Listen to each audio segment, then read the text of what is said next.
NBA insider extraordinaire, Adrian Wojnarowski. And there is sort of a player who remains a huge question mark in this, and that is Jamal Murray of the Nuggets. What do we expect? Hey, Greeny, the decision for Jamal Murray to play in these playoffs, play for the first time in a year since he tore his ACL a year ago this week against Golden State in the regular season, it rests with Jamal Murray. He's been cleared by the doctors. He's been scrimmaging with his teammates for 2-3 weeks now.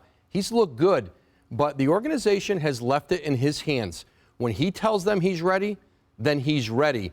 But certainly he looms as a wild card in this series for the Nuggets. And if they could just get 10, 15 minutes out of him, just like the Nets would like to do with Ben Simmons, put him on one of the non-scorers defensively against the Warriors, and see if they can work him in and get him to be a factor in his series. But first, Jamal Murray is going to have to give Denver the green light. They're not putting pressure on him. We'll see how that unfolds in these playoffs. All right, that's obviously something that bears watching. Meanwhile, last night, a magnificent win for Trae Young and the Atlanta Hawks, but it did come at a cost, particularly to Clint Capela. What do we know?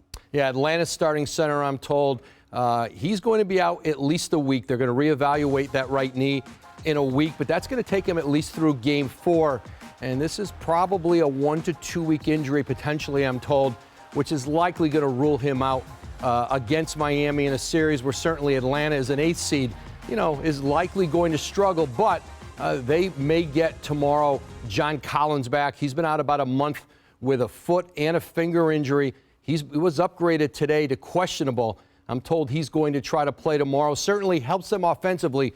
But what you lose with Capela against that physical Miami team, Bam Adebayo, who's cleared COVID protocols, he'll be back in the lineup for Miami. That's a significant loss for the Hawks, but they certainly avoided a much more serious injury for Clint Capela. It's almost good news, bad news in that circumstance. Woj, thank you very much.